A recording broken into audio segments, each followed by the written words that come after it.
je savais pas qu'il allait devenir un super-héros, toi. Donc je lui ai donné une voix hyper trop mignonne au début, puis après je me rends compte que c'est un petit mec.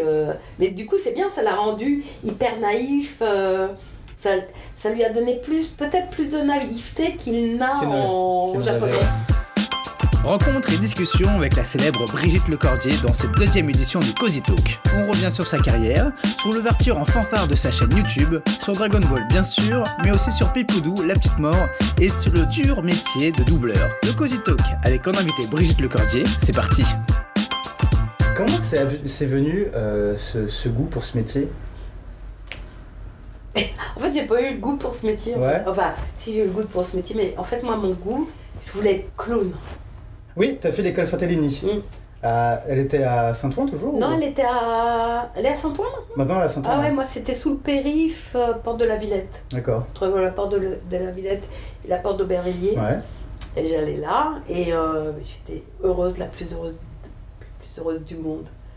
C'est génial de réaliser son rêve. Et c'était des conditions difficiles, hein, parce qu'elle souffrait. Toi, il y avait une toilette pour je sais pas, tous les élèves au début. Enfin, c'était complexe, c'était compliqué. J'arrivais dans un milieu que je ne connaissais pas et tout. Et puis fallait y aller. Et c'était vraiment par choix? Ou t'as dit, okay, après tes études, t'as fait OK, je vais faire l'académie Fratellini? C'était un choix, bien sûr. C'est-à-dire que moi, de tout le temps, je voulais être clown. Enfin, c'était mon rêve. Je voulais partir avec les roulottes, mais c'était un rêve. C'était le cirque rêvé dans une tête d'enfant, quoi. Et tel que tu les lis dans les contes ou dans le cirque qui part à travers le monde, voilà. Pas en freak show, vraiment le cirque. Et puis quand j'ai fini mes études, quand j'étais enfant, en fait, on me disait tout le temps que c'était pas possible d'être clown puisque j'étais une fille et que les clowns c'était des garçons. Ah ouais. Ben oui, c'était pas possible. Alors t'es juste déçu, tu te dis bah merde, tu es une fille, c'est pas de bol. Après du coup je me suis dit qu'est-ce qui voyage comme ça? Bah il y a les marins. Alors j'ai dit bah, je serais marin, mais non, le marin c'est aussi un truc de garçon. Mais bon bah tant pis. Et ben voilà, et puis j'ai fini toi tu fais tes études, tu passes de classe en classe sans trop te poser la question de ce que tu vas faire. Beaucoup d'enfants font ça d'ailleurs. Et puis je suis arrivée à la fin de mes études et là l'école de Fratellini s'ouvre. Je dis bah il n'y a plus aucune raison de ne pas y aller. Et tes parents ils ont dit OK? J'ai pas demandé à mes parents. Tu sais, à l'époque on se barrait de la maison et on avait 16 ans. Hein. Donc j'étais à moitié partie déjà et je finissais mes études, je commençais à bosser. Je n'avais demandé à personne. Juste j'ai vu ce truc s'ouvrir et je me suis dit c'est le moment ou jamais de réaliser ce que j'ai toujours souhaité, quoi. C'était inopiné. C'est une femme qui ouvre un cirque. C'est voilà ce qu'on m'avait interdit jusqu'alors, quoi. C'est ouf ça. Mais et du coup tu t'es dit OK je vais m'inscrire et il y avait quoi? Il y avait des auditions ou tu t'es dit hop c'était facile d'y rentrer? Enfin comment c'était à l'époque? Non, je crois que je me suis inscrite, j'ai été sur une liste. Ouais. Je crois que j'ai pas passé d'audition. Il devait pas y avoir énormément d'élèves au départ. Hein. Après elle a été connue, reconnue et archi reconnue et c'est une super école et puis il n'y en a pas 40 000 hein, en France. Mais non, au début, je crois que je suis allée, je me suis inscrite. Je suis encore, je crois, ma carte d'inscription d'ailleurs, dans un des tiroirs. Je suis tombée dessus il n'y a pas très longtemps. Et t'es restée combien de temps chez Fratellini? Je suis pas restée longtemps, en fait, je suis restée 2 ans, je pense. Et puis, très vite, j'ai travaillé, en fait. On est venu me chercher, j'ai fait le cirque de femmes, je mettais en scène mon amie Isabelle Cobert. Qui faisait le clown aussi, toi. Puis et puis là, on est venu me chercher pour jouer au théâtre. Parce que j'étais petite, parce que j'étais rigolote, parce que voilà. Et je suis partie vers le théâtre. Et t'as fait une formation de théâtre du coup, je l'ai fait après, en fait. Ouais. Je l'ai fait après. Après, je suis allée chez Pierre-Olivier Scotto. Du coup, qui était un excellent professeur. T'étais clown, vraiment t'es sorti en tant que clown, et après on t'est venu te chercher parce que t'étais rigolote, et directement t'as fait la formation de théâtre. En fait, j'ai commencé à travailler dans le café-théâtre, il y avait beaucoup de troupes de café-théâtre, donc j'ai bossé dans des petites troupes et tout ça, et je sentais que j'avais des manques. Toi, j'avais une amie qui était chez Pierre-Olivier Scotto, qui sortait de la comédie française et tout ça, donc, et qui avait envie de monter une troupe et tout. Je me suis dit, c'est l'occasion d'en rêver. Et puis je suis allée dans sa troupe et on s'est vraiment bien entendu. C'est là où j'ai rencontré mes amis de théâtre que j'ai encore aujourd'hui, quoi. Ça, c'est marrant. Et puis de là, je suis restée très peu finalement en cours parce que tout de suite on a monté un spectacle. Ce spectacle m'a amené au tournage. J'ai tourné des films parce qu'il y a des gens qui m'avaient vu dans ce spectacle. Et puis après, j'ai toujours tout enchaîné. J'ai même pas eu à réfléchir en disant qu'est-ce que je ferais bien, est-ce que je pourrais. Tout s'est goupillé. Tout s'est goupillé comme ça. J'ai eu énormément de chance. Est-ce que tu te souviens un peu des spectacles que tu faisais aussi bien en clown ou en théâtre? C'était quel genre de. J'ai touché un peu à tout. Hein. J'ai fait des spectacles pour les enfants, beaucoup. Au début, tu commences comme ça souvent. J'ai fait une pièce avec une troupe amateur qui commençait à être professionnelle. Après, ils ont acheté un grand théâtre, un théâtre à Paris, qui s'appelle Signé Furax, tiré de la pièce radiophonique. Et du coup, grâce à cette pièce, on jouait en province. Il y a Marc Simenon et Hélène de Mongeau Mylène de Mongeau qui était en train de faire des repérages pour leur film Signé Furax. Ils voient une troupe qui joue Signé Furax, ils se disent on va aller les voir, et on joue dans un petit théâtre de province qui était aux 3/4 vide. On s'était même demandé si on allait jouer ou pas, puis finalement on a joué pour eux. Et ils ont adoré, ils sont venus nous féliciter à la fin et nous proposer de jouer dans le film. C'est mon premier film, je crois, c'est Signé Furax de Marc Simenon. Et mes scènes étaient avec Jean-Roger Cossimon, c'est pas mal quand même, hein, et Jacques Fabry. Et puis, puis voilà. Mais c'est marrant parce que j'ai enchaîné les choses sans jamais y réfléchir. J'allais dire c'est du cul, mais ça se dit pas ça, c'est de la chance. Mais c'est parce que tu l'as favorisé aussi, c'est pas aussi par le talent, je pense qu'il y a... C'est parce que j'ai un talent immense, c'est clair, oui bien sûr. Mais c'est aussi les rencontres, toi. Comment tu te retrouves, je me rappelle plus c'était où, à 40 ans ou je sais pas où, en Normandie, toi, on faisait une tournée en Normandie, et on se retrouve en même temps que Mylène de Mongeau et Maxime Non. Et il y avait Pierre Arnaud de Châssis-Poulet, qui faisait les bandes sonores sur... c'était Europe 1, je crois. Et Pierre Arnaud, il fait « Oh, c'est dommage que vous n'ayez pas les musiques de l'époque. » Et on dit « Ben non, on les a pas parce qu'il faudrait payer des droits. » Il fait « Bonjour, je m'appelle Pierre Arnaud de Châssis-Poulet. Je vous donne les musiques. » Et à partir de ce jour-là, on jouait la pièce avec les vraies musiques de Pierre Arnaud de Châssis-Poulet et les petites virgules, tu sais, pam pam pam badabadam, et il nous a tout donné. C'était pas génial ça? Ça c'est de la chance. Ouais. Les étoiles étaient alignées là. Ouais, c'est vraiment c'est des rencontres comme ça au fil du temps. Puis voilà, puis du coup tu fais un premier tournage et puis après il y a un agent qui te voit. Ah c'est sympa ce que vous avez fait, venez dans un autre truc, et puis après tu tournes pour la télé, puis après tu vas jouer au théâtre. Et j'ai enchaîné comme ça les rôles, les scènes. Et puis je suis arrivée à la synchro, de la même façon. Je jouais au théâtre Le Malade Imaginaire, je faisais Louison, la petite fille. Et bon, j'en faisais un peu des caisses. Je crois que à un moment elle fait semblant de mourir et ça devait durer 10 minutes, je me relevais, je remourais, etc. Ça faisait marrer mes camarades et ça faisait marrer les enfants. Et voilà, il y avait quelqu'un dans la salle qui était là, qui cherchait une petite fille pour une pub pour Amnesty International. Et j'ai fait cette pub. Et là, on a entendu ma voix en disant « Oh, mais c'est qui cette gamine ?» et du coup, j'ai été petite fille. Ouais. Et alors j'ai commencé à travailler. Petite fille, J'ai commencé à travailler en petite fille. Je faisais côte ouest, etc. Et puis un jour, ma petite comédienne de côte ouest a un petit frère qui n'était pas distribué. Je dis bah, je peux le faire, toi. Moi. Et je fais le petit frère. Ah putain, t'as fait des choix de petit garçon. Et voilà, et c'était fini pour moi là. Et je suis passée petit garçon, mais j'ai jamais réussi à refaire des filles après pratiquement. Même aujourd'hui encore, je fais très très peu de filles. Ah ouais. T'as été catalogué, enfin catégorisé. Petit garçon. Petit garçon. Ouais, c'est marrant. Et comment tu l'as travaillé cette voix de... C'était genre, ok, je suis passé de petite fille à petit garçon, mais est-ce qu'il y a une voix? C'était quoi la voix de petite fille? C'était la même ou c'était... C'est pratiquement la voix, c'est la même. Tu sais, un jeune garçon a pas une voix très masculine. Hein. Et après, tu l'as travaillé au fur et à mesure de tes rôles. Tu sais, moi, j'ai pas eu besoin beaucoup de travailler ma voix parce que j'ai travaillé tous les jours à partir du moment où on m'a découvert, quoi. Donc, ça, c'est pareil, c'est une chance inouïe, quoi. C'est qui ça? Ah, bah, tiens, viens là.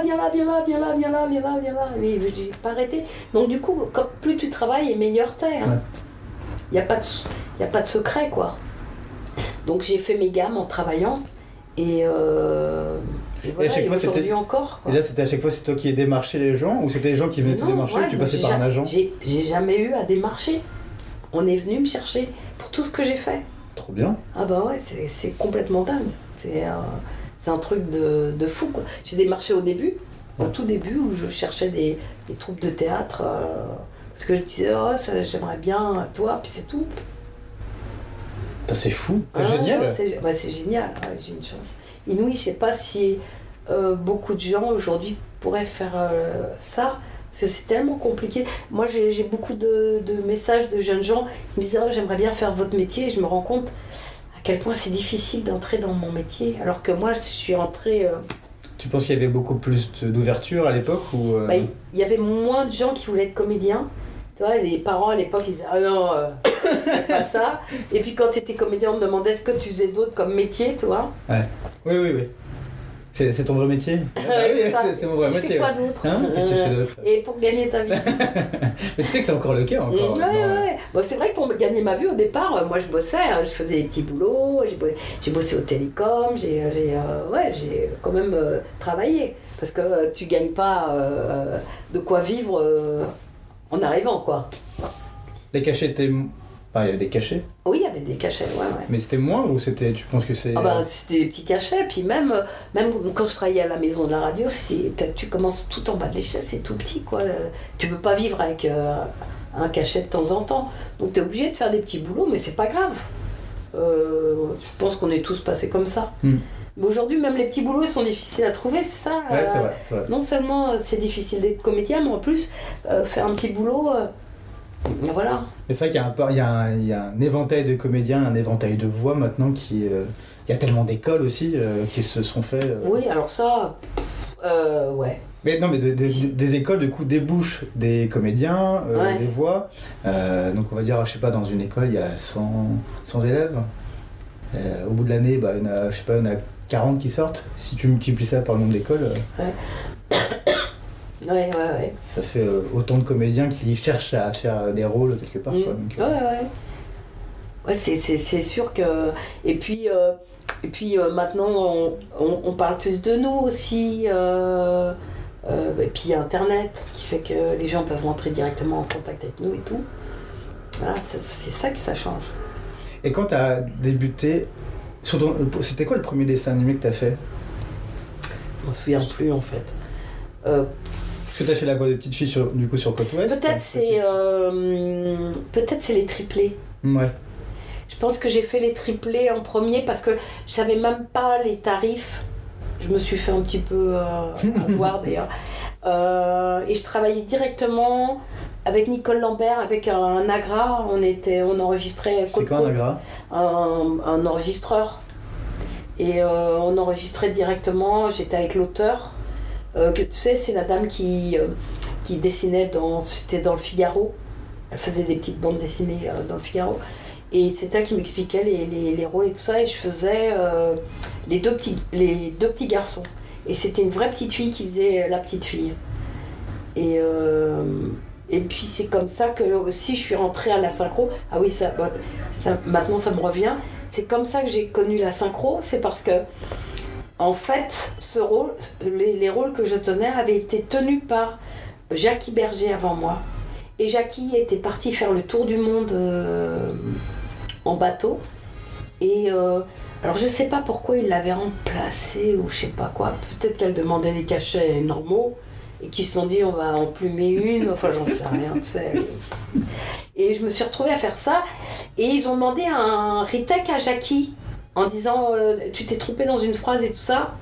Et à la production, toi, ils ont demandé à Jackie de refaire une phrase. Et Jackie écoute et fait mais c'est pas ma voix. Voilà. Et au lieu de se fâcher, elle dit mais c'est la voix de qui? Et on lui dit je veux ses coordonnées et tout ça. Et elle a pris mes coordonnées.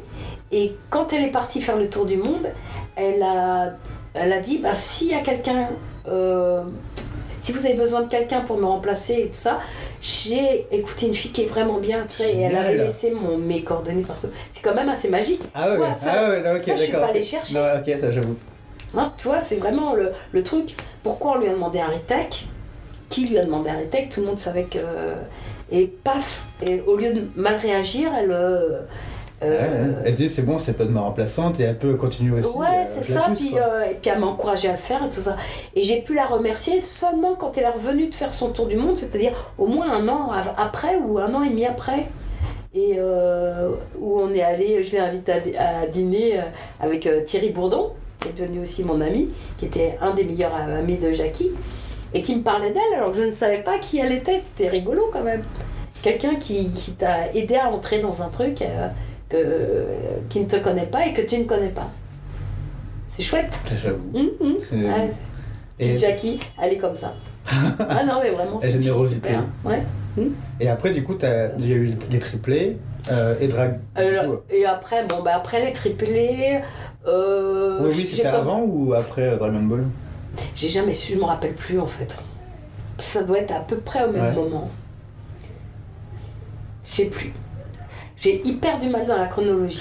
Franchement, il faudrait que je regarde les feuilles de peine. Moi, je sais que j'ai écouté ta voix quand j'étais petit et oui, et Dragon Ball était à peu près pareil. Ah, c'est ça, ouais, c'est à peu près les mêmes années. Ouais, je regardais et Dragon Ball. Ah ouais, c'est ça, totalement logique. Ouais. Je sais pas lequel est arrivé avant.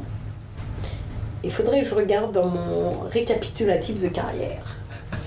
Avant ta retraite. Quelle retraite? C'est un autre sujet. Mais là, c'est foutu. Ceci est un autre sujet. Et t'es arrivé sur Dragon Ball, où tu faisais la voix de Goku Petit. Ouais. T'es arrivé, pareil, on t'a recommandé ou, Ah non, alors là, c'était différent. On faisait des essais. Pour les rôles principaux, tu fais des essais. D'ailleurs, pour les triplés, j'avais fait des essais. Hein. Mais je sais pas qui d'autre il y avait, mais voilà, j'ai été choisie. Et là, pareil, pour Son Goku, j'ai fait des essais, mais à l'époque, les essais, ce qu'on appelle les doubleurs, hein, c'est-à-dire nos patrons, ils connaissaient très très bien les comédiens. Souvent, ils venaient nous voir au théâtre ou ils nous avaient entendus dans autre chose, etc. Et là, j'étais chez Michel Salva, qui avait une entreprise qui s'appelait La Sophie. Ah, c'est vieux, ouais. Et Michel, il m'avait entendu. J'avais tourné un truc avant. J'avais fait un tournage pendant presque une année, en fait. Ça s'appelait... T'as peut-être regardé ça quand t'étais petit. Nos amis, la vie des bottes. La vie des bottes. T'as pas vu ça? C'est un jour comme les autres chez les bottes. Les bottes. Ah, je suis peut-être trop jeune du coup. T'étais peut-être trop jeune. C'était une émission quotidienne à la télévision. Et on tournait tellement vite qu'ils n'arrivaient pas à prendre le son et l'image en même temps. Parce que en fait, on était des marionnettes et on était dans les marionnettes. Toi, moi, je faisais un petit garçon et un petit ours. Et t'as pas la bouche. La bouche, elle bougeait, mais en fait, le son, il serait mal sorti. Donc, il fallait pas synchroniser ce qu'on faisait. Et du coup, on n'était pas synchronisé par des vrais comédiens de doublage. Et moi, j'ai été pas synchronisée par Mathias Koklowski, qui était un petit garçon. et qui est un grand dadais maintenant, et on a travaillé ensemble toute ma carrière, j'ai travaillé avec lui. Mais c'est rigolo, toi, il peut dire je suis la voix française de Brigitte Lecordier. Et Mathias, voilà, il était petit garçon, il doublait Robbie, et puis les ours, je crois qu'il parlait pas. Il faisait des bêtises, mais il parlait pas. Et puis on a été 2-3 comédiennes à faire ce rôle. Et puis voilà. De fil en aiguille. De fil en aiguille. Toi, Michel, il connaissait ma présence, ma voix, parce que sur le plateau, j'étais une petite rigolote aussi qui faisait des bêtises. J'avais fait un journal, le journal du plateau de tournage, toi. Et puis je sais lire à la prod et tout ça, c'était marrant, c'était bienveillant. On avait le temps puisqu'on était toute la journée ensemble, quoi, pendant des mois et des mois et des mois. Et voilà. Et donc il me connaissait, il m'avait entendu et il m'a mis sur ses essais en disant bah tiens, c'est le genre de truc qu'elle pourrait faire. Et bling, j'ai été choisie. Et quel bonheur, hein. Ouais. Et c'est lui aussi qui m'a mis sur les essais de Oui Oui. Comme quoi, il s'était pas beaucoup trompé. Ouais. Et les deux, et je pense qu'il ne pouvait pas imaginer qu'il allait faire toute ma carrière grâce à ça. Et moi non plus, je pouvais pas l'imaginer. Ouais. Et d'ailleurs, personne ne connaissait Son Goku parce que toi, moi, y a, sur ma chaîne, là, je sais pas si tu as vu, mais je regarde le premier épisode. En fait, on ne savait pas si c'était un petit garçon, un singe, un animal. Et on n'avait pas les clés de tout ça. C'était quoi le script, quand t'es arrivé d'ailleurs pour ce premier épisode? Ouais. C'était quoi le script que t'avais? Tu savais même pas... Parce que à l'époque c'était acheté quand même à l'arrache. Ouais, c'est ça, mais c'est même pas le problème, c'est que quand on te met sur un dessin animé ou sur un film, en général tu l'as pas vu avant, sauf si c'est un grand film et tout ça, on nous faisait des projections. Je sais même pas si encore aujourd'hui on le fait, pour savoir de quoi t'allais parler, mais en général tu sais pas de quoi tu vas parler. Il y a le chef de plateau qui sait, qui a vu les films avant. Mais même en ayant vu les films avant, je ne sais pas si Pierre Travaux l'avait vu avant, mais même en l'ayant vu avant, il ne pouvait pas imaginer, parce que faut se remettre dans le contexte, hein, il n'y avait pas de dessin animé japonais avant Dragon Ball. Il y avait eu Goldorak et tout ça, mais c'était autre chose. Goldorak, ouais, mais c'était autre chose. Ouais. Là, on était vraiment dans du dessin animé japonais, pur jus, quoi. Et il ne pouvait pas imaginer que ça sortait d'un manga, qu'il y avait eu un truc papier avant, qu'il y avait une histoire. Moi, je l'ai assez vite relié au conte chinois. De Son Goku, du roi singe, ouais. Mais je suis pas sûre que dès le départ, j'ai fait le lien, toi. Voilà, et donc je savais pas qu'il allait devenir un super-héros, toi. Donc je lui ai donné une voix hyper trop mignonne au début, puis après je me rends compte que c'est un petit mec, mais du coup c'est bien, ça l'a rendu hyper naïf, ça lui a donné peut-être plus de naïveté qu'il n'a en japonais. Ouais. Et moi je me souviens parce que je regardais quand j'étais petit, je suis arrivé entre la transition entre Dragon Ball et Dragon Ball Z, du coup j'avais quand même vu les premiers épisodes de Dragon Ball. Et je me souviens que quand je lisais le manga, j'avais quand même ta voix qui résonnait quand je lisais les bulles. C'est ça, c'est ce que me disent les gens. Ils me disent, je t'entends toujours. Ouais. Même Davy, il me disait, moi, quand je lisais Dragon Ball quand j'étais petit, c'était ta voix que j'avais. C'est pour ça qu'il m'a choisi dans La Petite Mort. Il me dit, même La Petite Mort, forcément, elle a ta voix, quoi. Et c'est ça, mais je pense que t'as... De toute façon, tu le vois aussi en convention et tout, mais t'as donné quand même une certaine empreinte à ce personnage, et même à une génération, en fait. Ouais, Plusieurs. Ouais. Parce que maintenant, mes premiers fans, ils ont 40, 45 ans. Hein. Et là, je regarde sur ma chaîne, tu sais, sur ma chaîne, tu vois les âges et les sexes des gens concernés par ce que tu fais. Et j'ai des petits. Mais la grande majorité, pratiquement 80%, c'est 15-25. C'est quand même dingue, hein? Ouais. Donc ça veut dire qu'il y a une nouvelle génération. Après, les autres, ils y sont jusqu'à 45.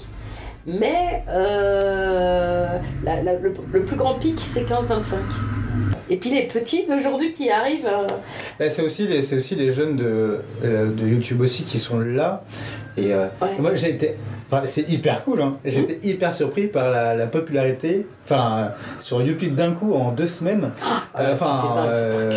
Non mais tout le monde a été surpris, même moi. T'as eu plus de 200 000 abonnés encore en 2 semaines. En 2 semaines, ouais. Je crois que j'ai dû pulvériser les records de rapidité, je pense. C'est incroyable. On va faire notifier le record. Là, tu l'auras. Non, tu vas l'avoir le truc. Le trophée, non, j'ai pas encore reçu. En fait, je pense que ça s'est passé tellement vite que YouTube a pas pu réagir. Parce que d'habitude, t'as le trophée au bout d'un an, quoi. Ouais. Mais nous, on s'était dit, on va avoir 3 ans de galère pour lancer la chaîne. Toi, on va y aller cool, etc. Et quand on a vu qu'au bout de 2 semaines, on avait 200 000, là, je crois que j'en suis à 250. Ça commence à se tasser, mais ça continue d'augmenter. C'est de la folie, quoi. Je pensais, toi, que ça marcherait bien, mais que j'aurais, 20 000. Et j'aurais été contente à 20 000, quoi. Parce qu'à la base, tu voulais faire la chaîne parce que t'avais les droits pour Allo c'est Ninou. Ouais, c'est ça. Et du coup, tu voulais les diffuser sur ta chaîne à la base. J'avais envie de diffuser les petits Ninous parce que je les aime beaucoup et je trouvais qu'ils avaient été sous-exploités. Et puis qu'ils avaient été surtout diffusés pour des gens qui n'étaient pas forcément concernés. Toi, moi, les canulars, en fait, je les ai faits en pensant plutôt à des gens comme toi, c'est-à-dire les gens qui ont grandi avec moi, qui savent qui je suis derrière l'enfant et qui comprennent le discours entre l'enfant et l'adulte, sachant que c'est un adulte qui est derrière l'enfant. Toi, en disant il y a des petits clins d'œil, quoi. Et alors un enfant peut le regarder et trouver ça mignon. C'est juste mignon, hein. Ninou, franchement, c'est sympa. Mais je trouve que le 2e degré qui arrive avec le mec qui regarde en disant oh, c'est rigolo, quoi. Est-ce que c'est pas parce que, encore on en a parlé aussi avec Balak, est-ce que c'est pas parce que le dessin animé est catégorisé pour enfants et du coup c'est toujours on dit dessin animé, du coup on dirait que c'est enfant, quoi. Mais c'est ça, il y a pas en France de dessin animé pour adultes. Même Porco Rosso est passé je sais pas quoi à Noël, c'est dingue, ça veut dire qu'on n'a pas compris que le dessin animé c'est un vrai média et que ça touche les enfants, les ados et les adultes. Et qu'il y en a pour les enfants et c'est super, et qu'il y en a pour les ados. Et toi, Dragon Ball aurait dû être pour les ados et puis les adultes. Tu passais une tranche du matin bien avec Ken et tout. Oui, tu vois. Et Ken pour les enfants c'est dur, quoi. Mais voilà. Cela dit, à l'époque, vraiment, personne n'avait de recul, personne ne comprenait de ce phénomène. Hein. Mais justement, je vais revenir du coup sur le passé, parce que vu que à l'époque il n'y avait pas de recul non plus, nous ça nous a forgé aussi un certain caractère, parce qu'on a vu plein de trucs. Et même à l'époque, je regardais la télé, mais il y avait plus, au niveau au niveau sexe, il y avait plus de choses. Hein. On voyait beaucoup plus de choses. Moi, je me rappelle de voir des seins à la télé ou des scènes à 20h, des scènes de sexe et tout. Et tu étais à 20h, tu étais avec tes parents. Et le matin, on regardait le Club Dorothée où en fait, il n'y avait pas de filtre en fait, sur les dessins animés, à part le filtre des voix. Ouais, c'est ça. Parce que du coup, ça devenait du nanar en fait. Nous, des fois, on disait on peut pas dire ça à des enfants, quoi. Donc, on changeait le texte. Alors, dans Dragon Ball, pas trop, parce que c'était ou c'était coupé ou c'était bien écrit. Mais bon, les gens de Ken, ils pouvaient pas dire ce qui était écrit, quoi. Ils improvisaient dessus, oui. Souvent, oui. Souvent, puis ils ont... ça a donné ce que ça a donné. Et Nicky Larson, pareil. T'imagines Nicky Larson pour des petits-enfants, c'est vraiment le mec, c'est le pervers pépère. C'est ça, ouais. Par excellence. Non, c'est marrant. Du coup ça donnait un caractère particulier, parce que je pense qu'il n'y a qu'en France qu'il y a eu un Nicky Larson comme celui-là, quoi. Vincent Ropion aussi, pareil, il a laissé son empreinte pour toujours là-dessus, quoi. C'est marrant. Sarfati aussi, avec la voix des voix des méchants. Ouais. C'est lui, mais ça. Et sur Dragon Ball, ouais, il y avait. Si, vous improvisez un petit peu quand même. Il y avait Pas trop. Il y a des fois, il y avait des petites trouvailles, par exemple mon nuage magique et tout ça.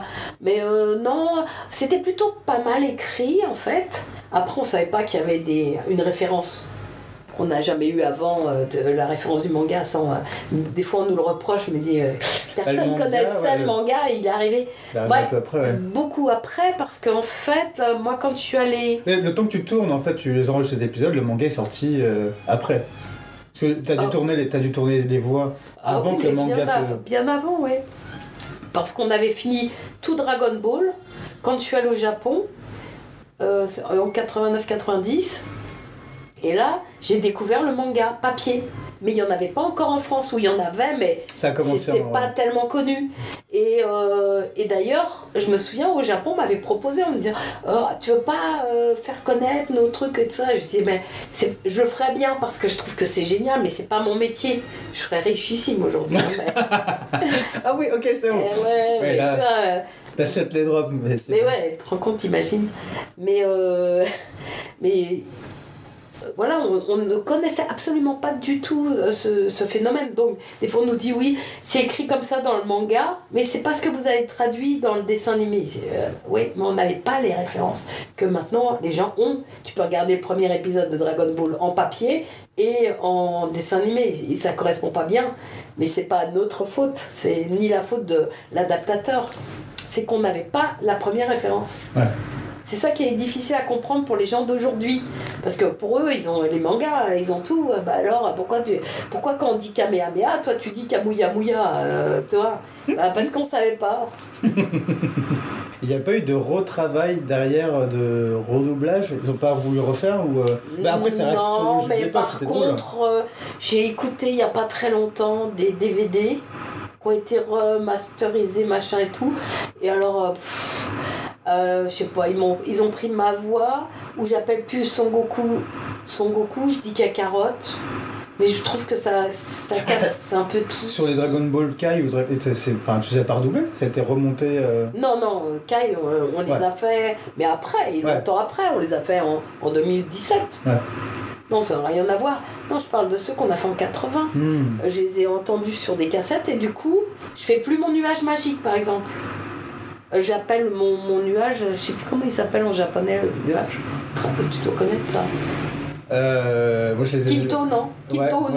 Ouais, Kintoun, ouais. Kintoun, alors du coup il fait Kintoun. Et ça, tu l'avais doublé? Bah pas du tout. Alors peut-être j'ai fait une fois. Et du coup ils ont pris ça et ils le recollent. Et alors du coup ça fait bizarre, ça fait un trou dans... Ça fait un trou d'air, genre... Ouais, c'est un Kintoun. Et je sais même pas si c'est ma voix d'ailleurs. Et c'est quoi ce truc? Pourquoi ils ont pas laissé le nuage magique? Que tout le monde me demande. Là, T'en as pas marre au bout d'un moment ou ça va? Oh, ça va, écoute. Non, je te demande, c'est pour ça que je te demandais. C'est vraiment se plaindre de quelque chose, toi. Oh, j'en ai marre d'avoir du succès. C'est chiant, les gens qui me demandent toujours des autographes et tout ça. Ah non, franchement, faut arrêter. Tu leur dis d'arrêter, s'il te plaît. Non, arrête. Non, j'ai pas le droit de me plaindre du tout, au contraire. Et je créerai nuage magique autant de fois qu'ils voudront, c'est pas grave. Il y a des moments je temporise. Parce qu'en convention, tu vois. Ah, c'est ça que j'allais demander, ouais. Parfois en convention, les gens ne se rendent pas compte. Toi, t'arrives, t'as fait un voyage de 2-3 heures en train, t'as la tête dans. Et t'arrives à ta table.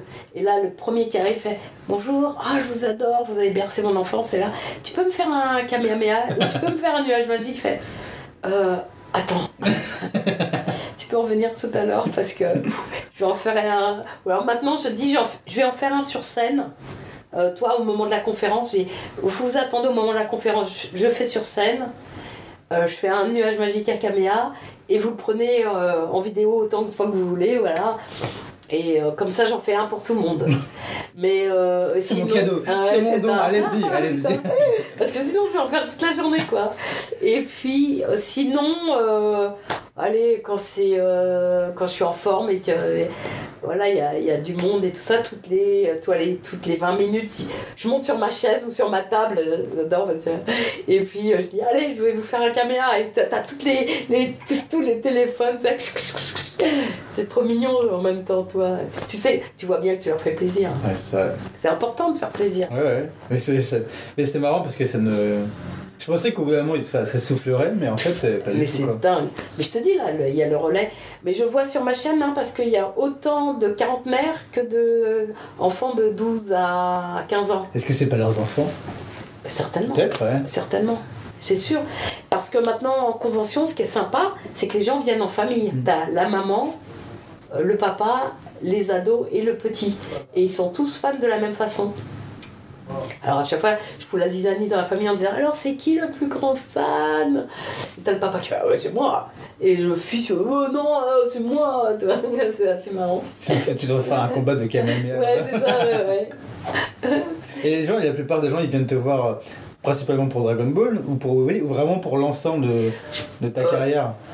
Enfin, il y a l'ensemble, ça c'est sûr, mais vraiment le truc qui marque le plus, qui les a marqués le plus, c'est Dragon Ball.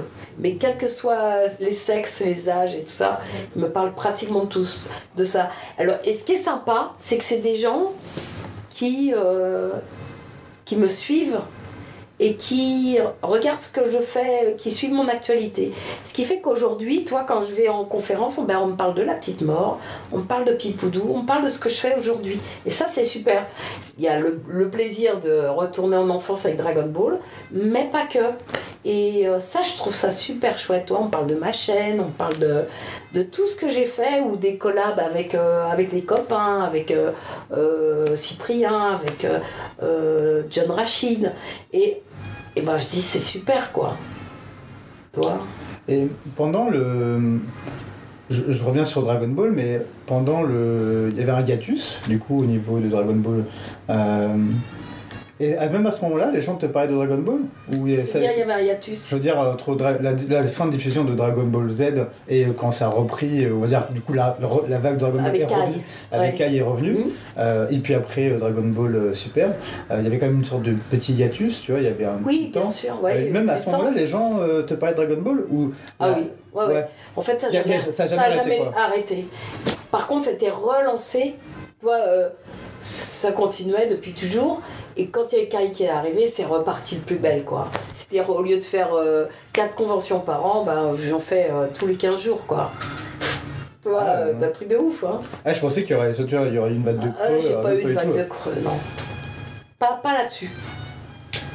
Mais sur le reste, après sur ta carrière, ça a été ou c'était... Sur ma carrière, ça a été après le Club Dorothée, j'en ai chié. C'est comme ça qu'on peut dire. Ouais, tu peux, ouais. Parce que j'étais... Toi, Dorothée et le club, ils ont été éjectés comme des malpropres. Et moi, de mon côté aussi. C'est-à-dire que les chaînes m'ont associée au Club d'eau. Et vraiment, j'en étais pas... au contraire, je trouvais ça bien. En revanche, du coup, j'étais vraiment... il fallait plus me prendre parce que ma voix était usée, parce que j'étais trop liée au Club d'eau. Et j'ai plus jamais travaillé pour TF1 par exemple. J'ai plus jamais fait aucune série, alors que je faisais toutes leurs séries. À chaque fois qu'il y avait dans une série, il y avait un petit enfant ou une petite jeune fille, c'était toujours moi sur TF1. Pratiquement toujours. Dès que j'étais libre, c'était ou Jackie ou moi. Et à partir de l'arrêt du Club d'eau, j'ai plus jamais fait un truc. Je reviens maintenant par le dessin animé, mais je fais toujours aucune série. Je pense que la personne qui s'occupe des séries, elle est bloquée dans le temps. Hein. J'ai toujours pas mes lettres de noblesse, non. Et puis France Télévisions, j'étais un peu blackboulée par des gens qui ont disparu, et donc je suis revenue doucement, mais on ne m'a jamais plus donné de rôle principal, par exemple. Je peux faire des rôles secondaires, même si on m'aimerait bien sur le rôle principal, mais Ça les ennuie parce que ma voix, pour eux, parce que dès qu'il y a un monde qui va dire « Ah, mais c'est la voix de Son Goku, ah, ou c'est la voix de Oui Oui », pour eux c'est négatif. Or les gens ne le disent pas de façon négative, au contraire ils sont contents de me retrouver. C'est ce qui s'est passé dans Pipoudou, c'est ce qui s'est passé dans La Petite Mort. Les gens ont été contents, ils m'ont suivi, ils ont suivi Davy, ils ont suivi Balak, et ensemble on fait un groupe énorme. 7 millions de vues quand même. Voilà. Sur Pipoudou, ouais. Ben ouais. Et, je pense qu'il y a plein de chaînes qui rêveraient d'avoir ça sur leur dessin animé, mais putain, mais qui me fassent travailler quoi. Non mais c'est vrai. Oui, parce qu'en fait, tu vois, 250 000 abonnés en 15 jours, voilà, qui le fait? Qui le fait? Mais surtout sur de la voix, sur une comédienne, quoi. Donc en fait, c'est. Ouais, mais c'est des a priori, ouais, c'est des peurs, ouais, puis c'est la peur d'être dépossédé de son produit en disant si mon produit s'appelle Chimili et qu'on dit ah, c'est Chimili, c'est comme Oui Oui, ils pensent que les gens vont dire ah, Chimili, c'est Oui Oui. Mais non, mais pas du tout, les gens, ils font vraiment la part des choses. Les gens sont intelligents en fait. Mais c'est comme. Je vais prendre la voix de Bruce Willis, je ne sais plus son nom. Patrick Poivet. Quand il fait le truc, on sait que c'est lui. On sait que c'est sa voix. Du coup, ça reconnaît ça, et ça gêne pas. Ben donc je vois pas. Je pense qu'il a dû vivre des choses comme moi. Hein. Pareil pour Emmanuel Curtil qui fait Jim Carrey.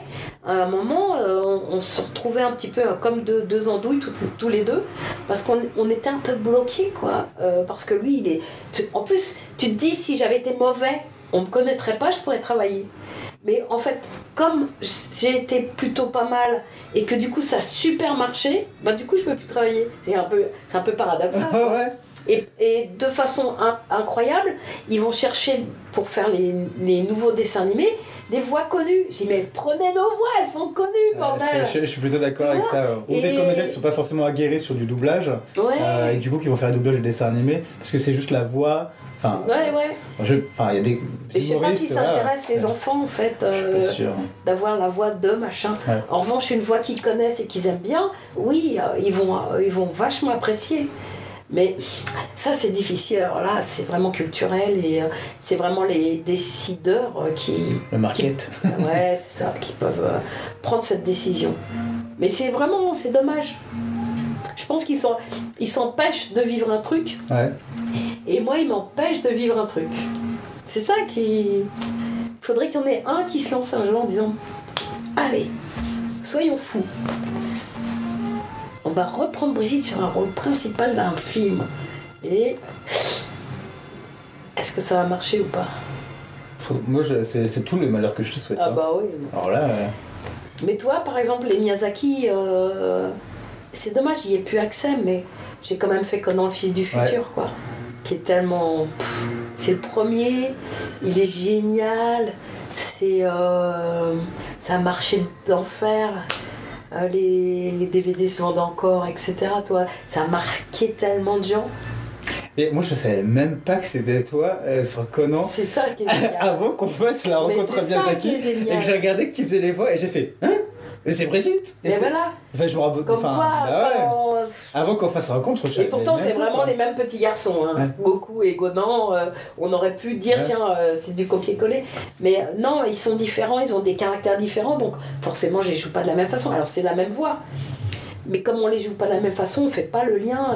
C'est comme il y a plein de gens qui me disent attends, mais ça veut dire que je te connais depuis encore plus longtemps que je crois, parce que j'ai regardé Oui Oui avant Dragon Ball, tu vois. Et je dis mais oui, c'est... et Bonne Nuit les petits. Oh non, c'est pas vrai, tu vois, c'est rigolo. Et tant mieux qu'on fasse pas le lien. C'est vrai que j'ai oublié que t'avais fait Bonne Nuit les petits. Ouais. En fait, t'as vraiment tous bercé. Quoi. Ouais, là, je vous ai endormi. Je suis pas sûre que ce soit un bon truc. Et là, maintenant, t'as La Petite Mort, Pipoudou, du coup, plus sur du dessin animé général, on va dire. Ouais. Je vais pas dire adulte parce que c'est dessin animé. Voilà. Si, c'est pour adultes. Hein. Mais oui, mais c'est comme on disait tout à l'heure, pour moi, le dessin animé, ça reste global. Oui, c'est du dessin animé. Voilà. Mais c'est vrai que Pipoudou et La Petite Mort s'adressent plutôt à des adultes. Enfin, La Petite Mort, ça peut aller pour des ados, mais des petits, ça les intéresserait pas. Et quoique, hein, moi, je me souviens, mon fils petit, il me parlait de la mort. Les petits, il y a un certain intérêt sur la mort. Hein. Ouais, Moi, je sais que quand j'étais petit, mais il y avait on en parle. Enfin, c'est des sujets que tu vois, on n'en parle pas assez en tant qu'adulte. Je suis d'accord. Ou même en tant qu'enfant, tu sais pas. Tu dis oh le pauvre. En fait, à 5-6 ans, tu tiltes en fait sûr. des trucs. Donc, bien sûr. Et c'est marrant parce que c'est j'ai préfacé le tome 4 de Davy, de La Petite Mort, et je parle de ça en disant quand j'étais enfant, j'avais peur de mourir. C'est vrai, hein. Ça m'angoissait, mais parce que je me demandais si, quand on mourait, si on le savait. Je me dis, le mec il meurt, il sait qu'il meurt ou il en a conscience ou pas, toi. Et tu te rends compte, si t'as pas conscience que tu meurs, t'es mort et en fait tu le sais pas. Ça m'angoissait, mais total. Mais c'est des problématiques idiotes, mais voilà. Et enfant, tu peux pas demander à un adulte. Dis quand on meurt, on le sent ou pas? Je sais pas si c'est une peur ou si c'est. Je sais pas si l'adulte va avoir peur de répondre, parce que l'enfant il va peut-être la poser la question, mais c'est plus l'adulte qui va dire comment je réponds à cette question pour pas qu'il ait peur et qu'il ait vraiment peur de la mort. Mais je pense qu'il. Je pense qu'à un moment, si on dit les choses ou alors on dit je sais pas, en fait, peut-être oui, bien sûr. on sait pas. Je pense qu'il faut pas avoir peur de dire je sais pas à un enfant, ça c'est clair. Puis il ira chercher ailleurs. Ouais. Mais faut pas se défaire non plus de toutes les questions. Moi je ne sais pas. Va demander à ta grand-mère. Non, mais c'est ça. Non, mais c'est quand même de discuter avec lui sur toutes les problématiques. Je reviens encore sur quand j'étais enfant, il y avait plein de choses. Quand je regardais justement les dessins animés, genre sur Ken, sur Dragon Ball, etc. Sur les dessins animés, il y avait des gens qui mouraient, et tu vois, ou même sur les séries qu'on regardait, il y avait des gens qui mouraient. Là, moi je trouve que c'est trop. En ce moment, en fait, ils ont voulu faire bien, et tant mieux. Les chaînes de télé, elles ont voulu faire bien, donc elles ont employé des psychologues pour regarder les programmes pour enfants, contrairement au Club Dorothée où on y passait. Mais finalement, vous qui deviez être des serial killers et des tarés, moi j'en ai pas rencontré beaucoup. J'ai rencontré que des gens vachement... Dixit est une certaine ministre. Ouais. Et comme quoi les adultes ont le droit de se tromper aussi, hein. Et oui, et contrairement à ça, moi j'ai trouvé des gens vachement chouettes, hein, franchement. Voilà. Et aujourd'hui, en fait, tout est validé par des psychologues. Alors, du coup, tu as des mots qui sortent tout le temps. C'est ah non, ça on peut pas, c'est anxiogène, ça c'est clivant. Ça, même dans le doublage, il y a des mots que tu peux pas vraiment dire. Non, c'est pas les mots que tu peux pas dire. C'est ce que tu peux pas dessiner ou pas faire ou pas dire. C'est-à-dire, par exemple, t'as des parents, t'as un enfant, et les parents ils sont pas contents parce que t'as pas rangé ta chambre. Je sais pas si t'as eu un gamin, mais moi j'ai eu un gamin, et quand il avait pas rangé sa chambre, je lui ai dit « Quoi, t'as pas rangé ta chambre? Tu me fais chier, merde !» Voilà. En général, on parle comme ça à son homme. Surtout à 8h du soir quand tu vas aller te coucher et que c'est le bordel partout, quoi. Alors, sans aller jusque-là, toi, tu peux être un peu ferme en disant dis donc, tu m'avais dit de fermer, que tu rangeais ta chambre et tu l'as pas rangée. Et ben ça, t'as pas le droit de le faire. Il faut se dire oh, c'est pas bien, tu n'as pas rangé ta chambre. Dis donc, ça fait 3 fois que je te dis de ranger ta chambre. Toi, est-ce que tu parlerais comme ça, un enfant? Non. Et tu peux plus engueuler un môme à la télé parce que c'est anxiogène. Tu peux plus mettre de méchants, de vrais méchants, parce que c'est anxiogène. Tu peux pas, par exemple, la personne qui a fait les grandes vacances. Moi, j'ai vécu ça quand j'étais enfant. En fait, quand on était famille nombreuse, quand t'as les cousins qui arrivaient, on dormait tous dans le même lit. Bah, tu peux pas mettre des enfants dans le même lit. Ah bon? Bah non, même en dessin animé, hein. Ah bon? Bah non, parce que c'est pas bien. Ah, bah ouais. je me rendais pas compte qu'il y avait autant de mais tout est comme ça, tout est comme ça. Après, il y a les parts, tu sais, alors il te faut un blanc, un noir, un chinois, une fille. Il faut que ce soit la fille qui soit le héros parce qu'il n'y a pas assez de héros filles. Maintenant, même si, c'est ça. Même si ton histoire elle est pas du tout comme ça. Et du coup, on est en train de normaliser des trucs Si ton héros dans ta tête, c'est un garçon ou si c'est une girafe, c'est une girafe. Mais tu vois, non, alors il faut le quota. Et tu penses que c'est dans la production française ou c'est dans la production mondiale, tu vois? Alors je pense que c'est dans la production mondiale, mais je pense qu'en France, on est encore plus. On est bien. Ah oui, je pense. Alors je comprends, hein. Je comprends, puis tout le monde met des barrières, parce qu'aujourd'hui tout le monde porte plainte contre tout le monde. Si ton fils il tue son voisin, c'est parce qu'il a regardé trop de dessins animés. Non mais c'est ça aussi. Il a joué aux jeux vidéo. Ouais. Toi, ça on l'a entendu combien de fois? Il a lu trop de manga. Quoi? Oui.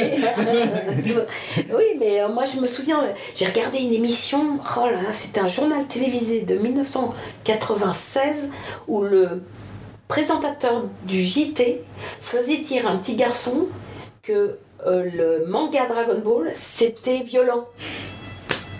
Et le monde finit par dire oui c'est violent. Tu vois? Mais dans le manga il y a de la violence. Non, il y a des arts martiaux. C'est comme si tu disais que David Douillet, il était violent et que c'était un tueur, quoi. Bah non, oui, en effet, il fait des arts martiaux et il met un mec par terre. C'est un peu le but du jeu, quoi. Voilà. Et là, ben, c'est du kung-fu. Et ils se battent, et c'est des arts martiaux, c'est un combat d'arts martiaux. C'est sur un ring. D'ailleurs, c'est pas un ring, d'ailleurs, c'est un carré. Je sais pas comment ça s'appelle, d'ailleurs, c'est pas un tatami, je sais pas comment on appelle ça. Wow, si on peut appeler ça un ring. Hein. Non, c'est un ring. Une scène, ouais, c'est un ring. Hein. C'est un ring. Le ring, normalement, c'est rond. Ouais. Non, les rings de catch, c'est carré. Ouais. Par exemple. Bah oui, c'est vrai. Mais ça devrait pas s'appeler un ring, alors. Oui, ring, parce que oui, au niveau du terme, oui, c'est vrai que c'est ring, c'est l'anneau, c'est rond, mais oui. C'est ça. Oui, c'est vrai, non, t'as soulevé un loup là, c'est vrai que mais c'est bon, pas voilà. mal. Et sur Pipoudou là, on transgresse complètement le code. Bah c'est pour ça que ça passe nulle part. Ouais, c'est pour ça que ça passe nulle part. J'avoue que. Mais après. Mais ça fait du bien. Ça fait du bien. Ah, mais c'est un défouloir, mais. Tu te défoules, tu improvises un petit peu ou tu aussi ou Oui, en fait, tout ce qu'on peut apporter, là qui prend. Hein. Mais c'est déjà bien chargé, bien écrit. C'est super bien écrit. Hein. Ils ont vachement bossé. Hein. C'est pas comme ça au hasard. Hein. C'est vraiment. Je suis vraiment très contente de travailler avec eux et très fière de faire cette saloperie.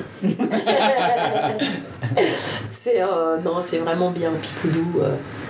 Et puis tout ce que dit le docteur Lachatte est vrai. C'est un dessin animé pédagogique. Absolument.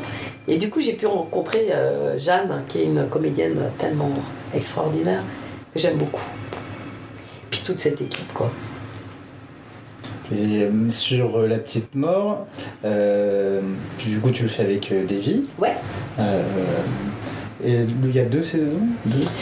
On a fait 3 saisons, en fait. La troisième, elle va sortir en décembre, janvier, février, mars. C'est dans les mois qui arrivent, là. Ils sont en train de finir la troisième. Ouais. Moi, j'ai tout enregistré, parce qu'on enregistre les voix avant. Ah oui, d'accord, comme ça, l'anime dessus. Ouais. Comme ça, on est libre aussi d'inventer des trucs ou de proposer des situations. Et après, le dessin animé est fait sur nous.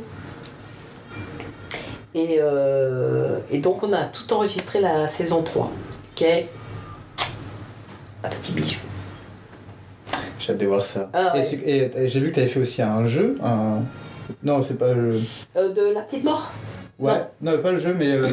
Alors, c'est peut-être pas un jeu où tu as enregistré des voix, où tu l'as mis justement en vidéo sur ta chaîne. Ah oui, tu veux dire Witch Memory? Ouais. C'est une BD. C'est une BD. C'est un garçon, il s'appelle Sébastien, qui a fait. C'est Sheba. Il s'appelle Sheba, c'est un dessinateur, qui a fait une bande dessinée. Et son héros, c'est Benzaï, qui est un youtubeur un peu connu. Et puis, assez connu. Et puis Bob Lennon, qui est un autre youtubeur assez connu.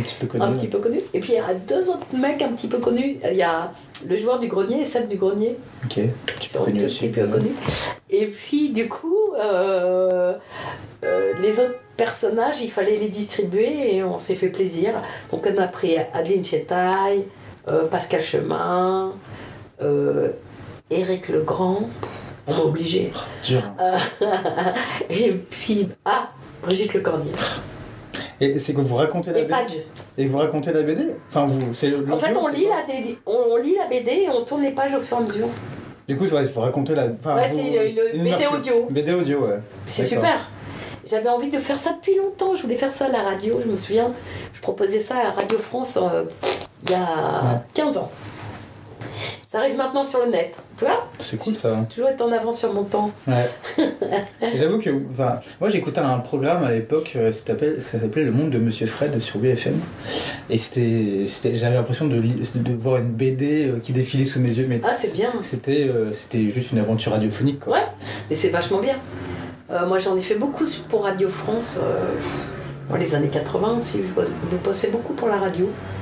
Et c'est super les pièces radiophoniques, c'est génial. Et là sur ta chaîne, ça te dit pas d'en refaire ou Et ben je vais faire un conte de Noël à Noël. Ah.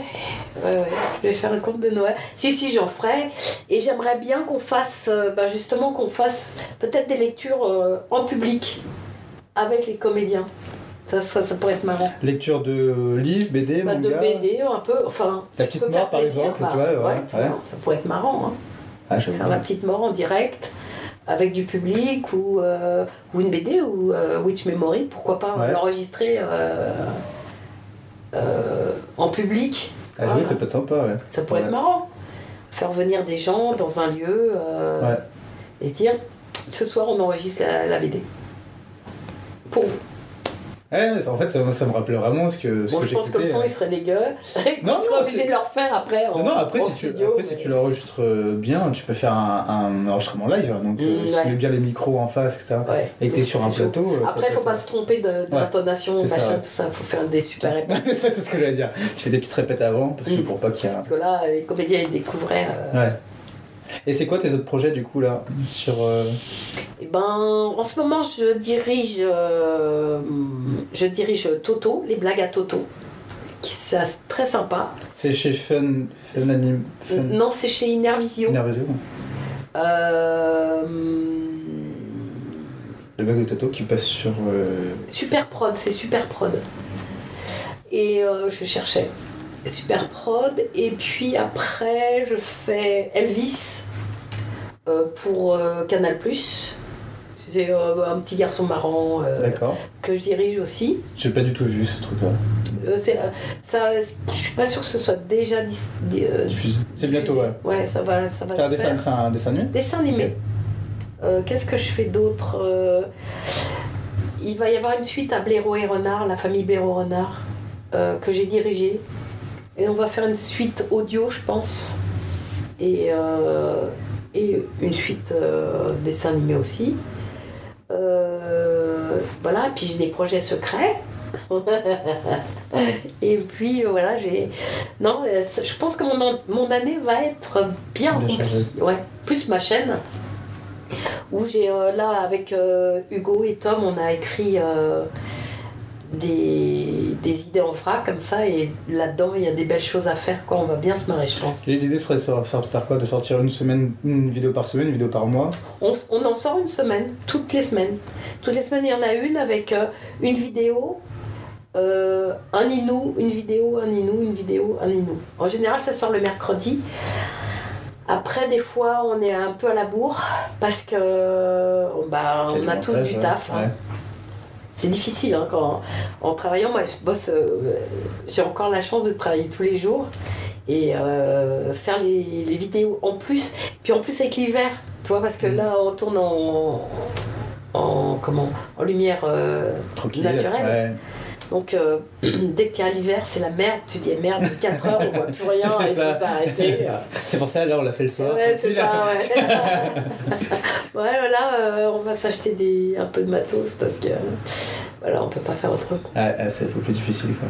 Ouais, mais c'est chouette parce que le fait que la chaîne ait tellement vite marché, bien marché, en fait, ça nous donne un peu des ailes, c'est-à-dire qu'on est obligé, on va être poussé au cul pour faire des choses bien. Et alors, on n'avait pas pensé à tout, toi. On s'était dit, oh, cool, on a tous les programmes jusqu'à février, toi. Puis on s'est dit, là, c'est que il faut bousculer un peu le truc. Parce que du coup, on va faire des beaux tournages, quoi. Et des suivis dans les conventions aussi enfin... Alors, on a fait un suivi dans une convention. On est allé en Belgique, où ils m'ont suivi. Mais toi, on va pas le faire à chaque fois. Au moins une fois. Ouais, on va le faire une fois. On a fait un vlog, là. Je pense qu'ils sont en train de le monter, les garçons. Ils doivent s'arracher les cheveux. Parce que c'est 3 jours. 3 jours de convention, ils m'ont suivi partout. Ça, c'est pas trop épuisant de faire... Ça a été aussi Ouais. De faire le vlog. Ouais, c'était... Après, je pensais que c'était une convention où il y avait plus de monde. Mais finalement, c'était pas mal. Mais en fait, c'était une plus petite convention que ce que j'ai l'habitude de vivre habituellement. Mais je pense que les images sont bien quand même. Enfin, en tout cas, ma table était pleine de gens. Qu'est-ce qu'on peut te souhaiter pour la suite déjà, la suite de Pipoudou. Ouais, Pipoudou, la petite mort. Et puis plein d'autres aventures avec peut-être des nouvelles gens. Et puis... Une série sur TF1. Et... je suis pas sûre que ce soit... Mais bon, voilà. Non, mais en fait, je me dis maintenant, ma place, elle est sur le net, elle est plus tellement à la télé, quoi. Si on me donne un beau rôle dans un grand film, je veux bien. Ça y est, tu prends le tournant aussi, le tournant du web. Ouais, parce qu'en fait, je suis libre. Je dis ce que je veux, je fais ce que je veux, comme je veux. Et en plus... les gens me suivent. C'est quand même... qu'est-ce que tu veux de plus? Alors qu'à la télé, tu vois, finalement, tu te dis, quand tu fais un passage télé, finalement, les gens ne te voient pas. Enfin, c'est des nouvelles gens qui te voient, mais pas les gens intéressés par ce que tu fais. Donc, vraiment, je persiste et signe pour dire que la télé, c'est vraiment pour les vieux, quoi. Est-ce que tu aurais un dernier mot? J'adore poser cette question. J'aime pas cette question. Je dirais... Eh bien, continuons. J'ai dit un mot. C'est bon, continuons. Continuons. Merci. Que ça continue, en fait. Je prends. Longtemps. Merci Brigitte. Merci à toi.